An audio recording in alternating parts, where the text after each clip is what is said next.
bonjour à tous, j'espère que vous allez bien par la grâce de Dieu.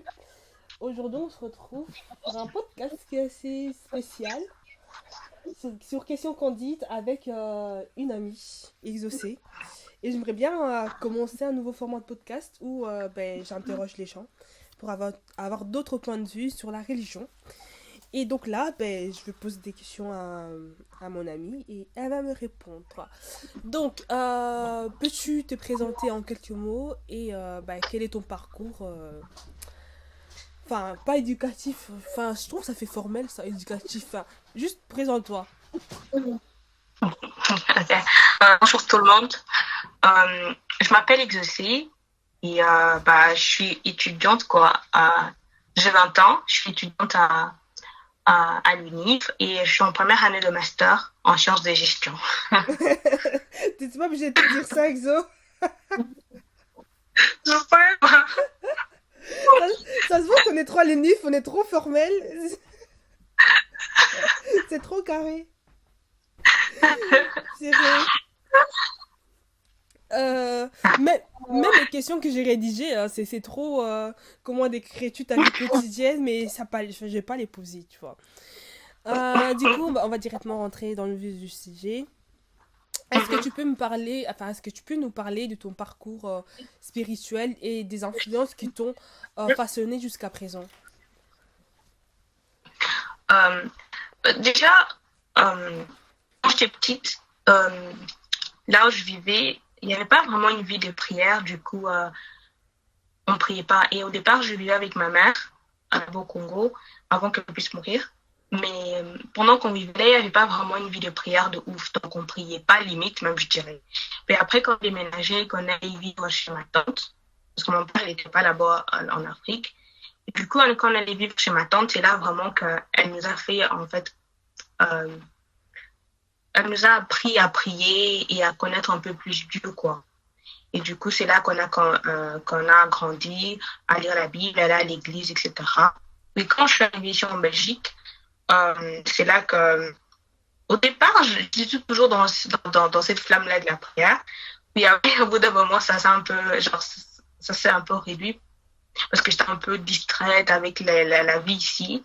Mais après, quelques temps après, je me suis rendu compte qu'en fait, je devrais peut-être retourner là où j'étais avant, dans la vie de prière.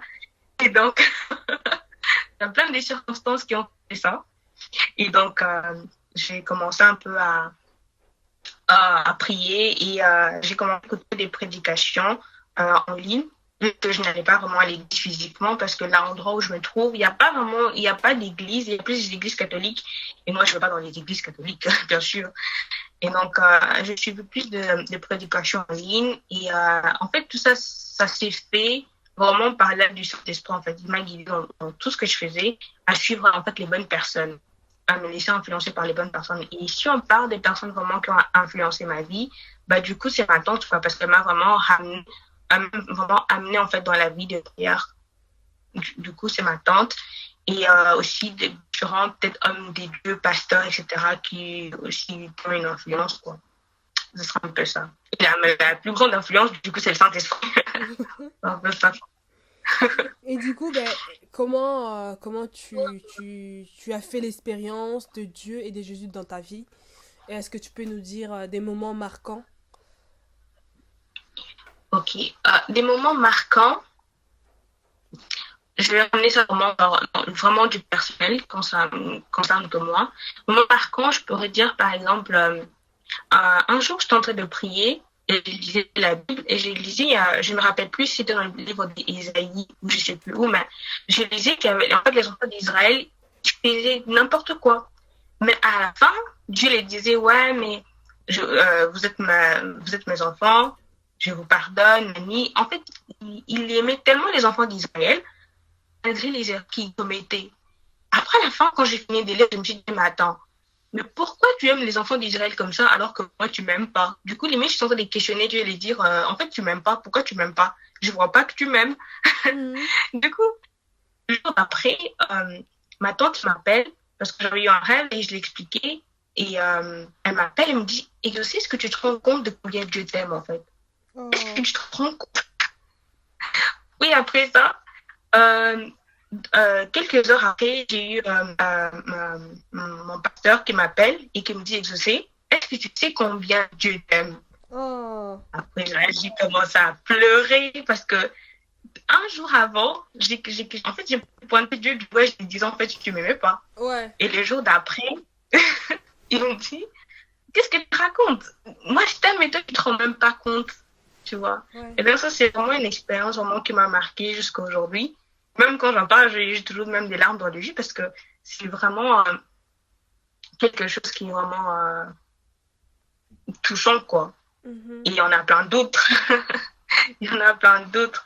Oh, si je dois les dire, et on va rester là Jusqu'à jusqu'à 2 demain. heures du matin. C'est pourquoi. C'est ça. Bah, en dehors du christianisme, est-ce que tu as exploré d'autres doctrines ou bien as-tu navigué entre plusieurs voies spirituelles avant de trouver ta propre voie spirituelle avec Jésus? Ok. Euh, En vrai, non, mais genre je connaissais des gens, ou je connais des gens en fait qui sont dans ces différentes religions.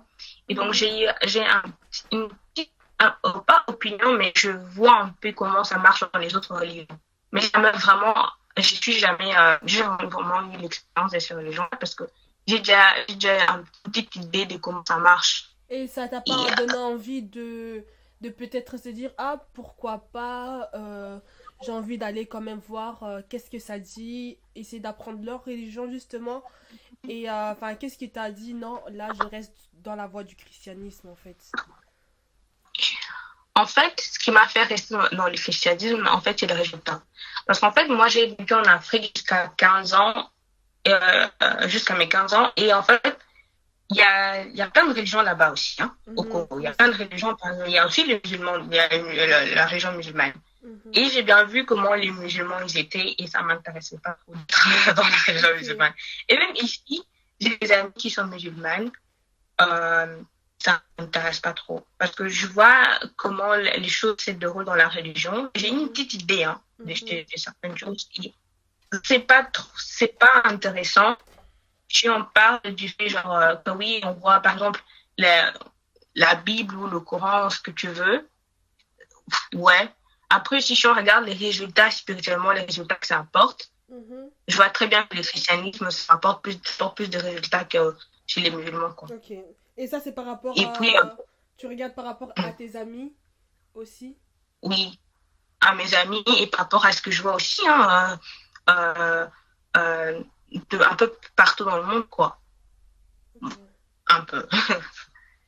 Et après, pour les autres religions, ça se voit très bien. Par exemple, si tu prends les hindous, tout ce qui est hindou, etc., tu vois très bien que genre, ok, ouais, c'est un peu bizarre, quoi. Mhm. Donc, Ouais, ouais, ils ont je des vais pas pratiques taper ces assez... terrains-là. Ouais, on respecte leurs Ouais. croyances, ils ont leurs pratiques, donc Ouais, on voilà. respecte, mais je veux pas taper ces terrains-là, quoi, tu vois. Ok. Non. Du coup, comment tu penses que les jeunes de ta génération abordent la spiritualité différemment des parents et des grands-parents et aussi par rapport à ton point de vue à toi? Est-ce que toi, tu abordes la spiritualité de la même manière que tes parents, tes grands-parents, ou bien tu as dépassé ce stade de rigidité comme les pharisiens? Euh, Bah, pour les jeunes d'aujourd'hui, franchement, euh, ça, je pense que c'est quelque chose qu'il faut vraiment peut-être examiner. Mais ce que je vois, les jeunes aujourd'hui ne sont pas si... ils sont plus du côté de la religion, mais ils ne se focalisent pas sur en fait le côté spirituel en fait du christianisme, parce que le christianisme n'est pas une religion, c'est une Mhm, relation avec Christ et c'est spirituel. mhm. Et on voit très bien que certains jeunes ne sont pas vraiment dans ces côtés-là, quoi. Alors qu'on est dans la période où il faut vraiment marcher dans ce sens-là. Et au niveau de mais comparer moi et ces jeunes-là, franchement, je sais pas si je peux faire ça parce que je suis pas meilleure qu'eux en fait. Non, pas, Je non, suis pas meilleure qu'eux. non, non, c'est pas la comparaison, c'est du sens où est-ce que toi, par exemple, par rapport à tes grands-parents, à tes parents, est-ce que tu as une autre vision du christianisme que eux, par exemple, enfin, les parents, on va dire, par exemple, c'était plus une prière formelle. Notre Père que je sais, que nos pères Mhm, sont, voilà, voilà. Que nous, on sait que dans mhm, notre génération, on a une autre manière de parler à Dieu, en fait. Que eux, ils n'avaient pas ça forcément, tu vois. J'ai bien l'impression sûr, qu'on bien a sûr. plus de connaissances par rapport à la relation. On sait que maintenant, Dieu, il est en nous. C'est pas un Dieu qui est à part de nous, tu vois. C'est ça, je suis tout à fait d'accord avec ce que tu dis, hein. C'est vraiment ça. C'est ça. C'est vraiment très différent parce que la génération d'avant, donc, de nos parents, etc., ils connaissaient Dieu d'une certaine manière nous, que nous, en fait, aujourd'hui. Et ça peut pas vraiment sembler être ça, mais plus on avance, plus Dieu se manifeste différemment. Par exemple, dans l'époque de nos parents, une femme ne pouvait pas être à l'église avec ses cheveux normaux, il fallait mettre un foulard. Aujourd'hui, ce n'est pas le cas. Mhm. Ou à l'époque, il fallait marcher, une femme ne pouvait pas porter un jean, un pantalon. Mais aujourd'hui, ce n'est pas le cas. Du coup, tout évolue. Et notre génération aujourd'hui, on connaît Dieu d'une différente manière par rapport à peut-être nos parents, nos grands-parents, etc. Ça, je suis tout à fait d'accord. Et du coup, quel conseil donnerais-tu aux jeunes qui cherchent à établir une connexion spirituelle dans un monde souvent assez, on va dire, toujours en évolution, vraiment toujours déroutant. Il y a une chose qui est sûre et certaine, c'est que la parole de Dieu, elle ne change pas. Elle est là pour l'éternité. Et donc, dans ce monde qui est constamment en train de changer, avoir Christ, c'est la meilleure chose que tu peux avoir sur cette terre. En fait, je sais que dans la Bible, la Bible, il est écrit qu'il n'y a rien de nouveau sur cette terre. Il n'y a rien qui est nouveau sur cette terre. Donc, les choses qui se déroulent aujourd'hui, ce sont des choses qui se sont déjà déroulées et il n'y a rien qui est nouveau. Et donc, dans ce monde assez changeant, les conseils que je peux donner à, à nos jeunes aujourd'hui, ou même futurs, c'est toujours de s'attacher à Dieu, en fait. De s'attacher à Dieu et toujours être dans la prière. Vu que la parole de Dieu est éternelle, s'attacher à sa parole. C'est vraiment ça, s'attacher à sa parole et avoir vraiment cette intime relation avec le Saint-Esprit. C'est vraiment très important. Mhm. C'est ça. Ok. Et du coup, comment partages-tu ta foi avec tes amis et ta communauté, si tu en as une, bien sûr, par rapport à l'église, tout ça? Euh, Déjà, mes réseaux sociaux, par exemple, je les utilise pour parler de gens. Et je suis pas là juste pour mettre mes photos sur les réseaux sociaux ou quoi que ce soit, mais je Ok, suis aussi pour partager la parole de Dieu. ok. Et ma famille, par exemple, aussi, on est là, on partage aussi la parole de Dieu entre nous. Et à l'école aussi, quand peut-être au travail, quand j'ai l'opportunité, je, je peux toujours remplacer une par rapport à ma religion, quoi, par rapport à Christ, etc. Mais je ne veux pas non plus forcer, il faut toujours avoir des limites dans certaines choses parce que je ne veux pas imposer ma religion. Et Mhm. donc, c'est un peu ça. Quand l'opportunité se présente, on parle de la religion, on parle de Christ, quoi. Un peu ça. Du coup, bah, quelles sont les ressources trouves-tu utiles pour approfondir ta connaissance spirituelle? Enfin, toujours adaptée à notre génération aussi. Parce que je sais que les jeunes, on a moins tendance à apprendre la Bible de manière physique. Donc, voilà quoi. Euh, Bah, en vrai, la Bible, que ce soit physique ou pas, c'est la Bible, quoi. Au bout d'un moment, il faut la lire. Mhm, ouais. Et après ça, moi, si je fais j'ai des enseignements que je regarde. Je peux pas passer une journée sans écouter un enseignement, en fait. Moi, c'est ce Pareil que que je toi. fais vraiment. Pareil que Ouais, toi. Genre, quand je cuisine, faut que je prenne c'est bon. YouTube, là, mettre Pasteur Joël. Allez, hop. Ouais, c'est ça, c'est vraiment ça. Même quand tu conduis, Mon quand frère et ma soeur, parfois, tu... ils sont fatigués de moi. Moi, j'arrive. En fait, je peux pas. En Parce fait, que c'est comme. En fait, je suis en train de me recharger en batterie, en fait, tu vois. Je peux pas. Mhm. Quand j'écoute pas, je dis, ah, mes batteries sont faibles. Il faut que je me C'est nourrisse. ça, Il faut que je me c'est ça, nourrisse, tu c'est vois. ça, c'est ça. ça. Et en plus, je dis par exemple, pour la prière, si je passe une journée et que je n'ai pas prié, le jour d'après, tu vas sentir qu'il y a quelque chose qui manque en fait. Oui, voilà, tu te sens vite. Tu vas sentir, tu sens très vite qu'il y a un truc qui manque. Tu sens très vite, c'est très bizarre. Alors qu'à l'époque, quand j'étais pas si approfondie dans les choses de Dieu, je sentais pas, tu vois, je pas une journée sans prier. Par exemple, je suis en train de regarder une série et ok, l'épisode dure peut-être 1 heure, puis les 18 heures, je dois prier, je regarde, oh mais attends, encore 5 minutes, 10 minutes, puis 10 minutes passent, je vois les 19 heures, je me dis, oh my god, c'est seulement là que je me lève pour prier, 5 minutes, puis je retourne. Et maintenant, c'est plus le cas, tu vois. Maintenant, quand les 18 heures, bam, tout, c'est bon, tu vois. On voit vraiment un très grand changement. Un changement. En plus, à l'époque, j'ai pas dit que l'alarme sonne à 18 ans pour que je commence à prier. Mais maintenant, l'alarme est en moi. Hein. C'est pas que c'est devenu une routine ou quoi que ça, non. C'est juste, en fait, c'est devenu, ça fait partir de moi. Du coup, c'est plus simple, en fait, tu vois. C'est plus simple. Donc, c'est vraiment ça. Bah justement, ça va un peu avec la question suivante, c'est as-tu une routine quotidienne pour te rapprocher de Dieu? Bah, si oui, peux-tu la partager pour aider un jour ou si quelqu'un écoute ce podcast? Oui. Bah, sur, Et comment aussi... si je me rends Attends, parce que ça bug. Et aussi, comment ben, tu as mis en pratique cette routine, tu vois? Et qu'est-ce que peut te motiver à toujours garder cette foi, à toujours prier? euh, bon, si je dois parler vraiment de routine, ce que je fais, c'est que quand je me lève le matin, je prie du coup. Avant de vraiment commencer ma journée, je prie, je lis ma Bible, puis je lis ma Bible, je lis un versement, un chapitre plutôt, et un chapitre. Je commence après ma journée, je commence ma journée, et après, tout le long de la journée, si j'ai l'opportunité à 15 heures, je prie aussi. Si j'en ai pas, à 18 heures d'office. Mais de toute façon, 18 heures, c'est comme ça. À 18 heures, je prie. Et après ça, à minuit aussi, je prie. Ce que j'essaie aussi de faire, c'est à 4 heures du matin pour méditer, ce qui est un peu compliqué, parce que le à 4 heures du matin, c'est petit pour moi. Il y a une époque où j'arrivais vraiment à le faire à 4 heures, j'étais debout. J'étais en train de méditer à 4 heures. C'était vraiment le plus beau moment de ma journée. Et franchement, je me vais à 4 heures méditer, c'est rafraîchissant. Et du coup, c'est un peu ça, quoi, et la motivation pour le faire. Comme je disais au départ, j'arrivais vraiment pas à le faire parce qu'en fait, je manquais de vie de prière. C'est ça qui causait ça, en fait.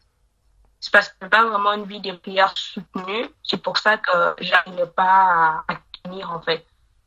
Maintenant, avec l'aide du Saint-Esprit, c'est vraiment par la grâce de Dieu. Si ta grâce n'était pas là, je n'allais pas réussir à faire tout ça. Donc, vraiment, par la grâce de Dieu et l'aide du Saint-Esprit, je me suis vraiment j'ai commencé vraiment à faire ce qu'il fallait, quoi. Et ne pas traînailler ou quoi que ce soit, ou être distrait ou comme distraite ou quoi. Non, non, non. C'est vraiment ça. Vraiment ça. Et du coup, quelles sont les plus grandes leçons que tu as apprises dans ta quête spirituelle jusqu'à présent? Les plus grandes leçons, ok. La prière est importante. Méditer est important parce que, en fait, les chrétiens, quand on parle de méditation, ils pensent tout ce que les yogas ils font là, ou je sais même pas si c'est le yoga, je sais pas, les gens en Asie ils font là avec des trucs comme ça. C'est vraiment pas ça la méditation. Hein. Mais quand on parle de méditation, on a toute peur, oh, satanisme, nanani, alors que c'est pas ça. Parce que Joshua, la Bible dit, Dieu dit à Joshua, que si le livre ne quitte pas ta bouche, tu dois méditer dessus matin, soir. Il veut dire quoi par là? Il te dit clairement de méditer dessus. Et donc, méditer sur la parole de Dieu, c'est très important parce que ça, c'est quelque chose que je ne faisais pas avant. Et donc, méditer, la relation avec le Saint-Esprit, vraiment, c'est très important. La relation avec le Saint-Esprit parce que Jésus a dit, je pars pour que le Saint-Esprit puisse venir. Il est là pour m'aider, en fait.